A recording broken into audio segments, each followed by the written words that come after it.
میرے پاس ایک لڑکا آتا تھا، وہ جیسے جیسے رات ہوتی تھی تو خوبصورت ہوتا تھا، تو مجھے اس پر شبہ ہو گیا۔ ایک دن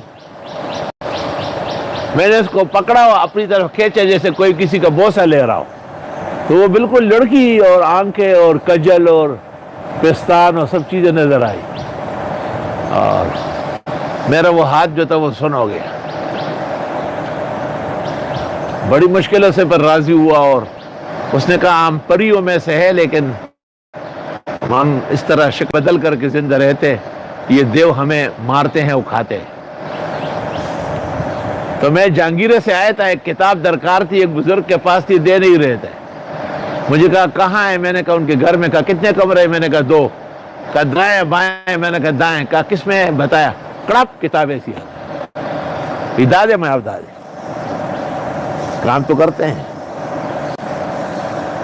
اور وہ کون تھا آپ کو یاد ہے جس نے آپ کو کہا کہ منصور یا مولانا صاحب ملتان داخل ہوئے، ہوٹل تلاش کر رہے، ہوٹل مل گیا، اور نیچے گاڑیاں کھڑی کر کے اوپر کمرے میں آ رہا ہے، جس طرح ہم ہو رہے تھے اس طرح یہاں ایک طالب علم ان کو بتا رہا تھا۔ تو اصل بات یہ ہے کہ جنات عالم الغیب نہیں ہے، جنات جسم لطیف ہے۔ جسم لطیف کا مطلب یہ ہے کہ پشاور اور کراچی کو وہ اس طرح کر دیں گے، اس طرح جس طرح آپ یہاں سے مجھے دیکھ رہے، میں آپ کو اس طرح، وہ یہیں سے پشاور کو ایسا ملا لیں گے۔ اس کو بزرگان دین کی اصطلاح میں طی الزمان اور طی المکان کہتے ہیں، 2 اصطلاحات ہیں۔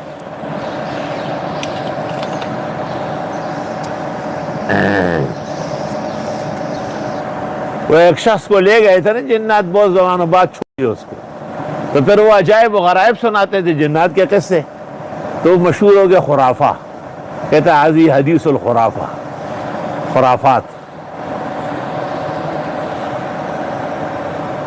جنات چونکہ شیطانی نسل ہے، اور شیطان ضرر کرنے کا اور انسان کو نقصان پہنچانے کا عہد کر چکا ہے، اس لیے امام اعظم نے استمتاع بالجن کو منع کیا ہے، اور امام اعظم کے نزدیک جنیہ کسی کی منکوحہ بھی نہیں بن سکتی، اور اماموں کے یہاں گنجائش ہے۔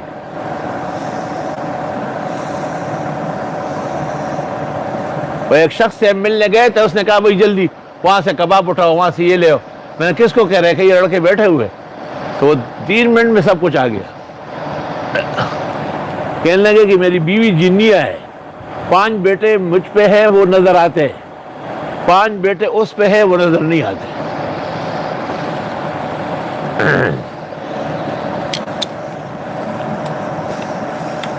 وہ ہمارے زمانے میں ایک طالب علم پر جنیہ عاشق تھی، اور اس کی شادی وادی طے ہو گئی تھی،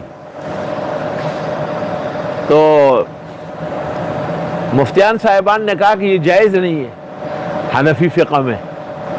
تو دوپہر کو وہ سو رہے تھے مفتیان دارالفتہ میں، اور ہر مفتی کے اوپر ایک ٹوکرا بڑا رکھا ہوا تھا مٹھائی کا، وہ شادی جو نہیں ہو رہی ہے تو مٹھائی ان کے اوپر رکھی، چیخ رہے تھے کہ ہمیں اٹھاؤ باہر۔ اللہ، اصل بات یہ ہے کہ جس انسان سے ملتا ہے تو اس سے لاوا نکلتا ہے نا، تو جن یا جنیہ لاوے کے بجائے ان سے آگ کا شعلہ نکلتا ہے، تو کسی کے کر کے سر کو شعلہ لگ جائے تو وہ کیا اندر جائے گا؟ ہوگا کوئی نظام ان کا جس کی وجہ سے، یا وہ خود ہی کوئی ایسا مسالہ لگائے گی۔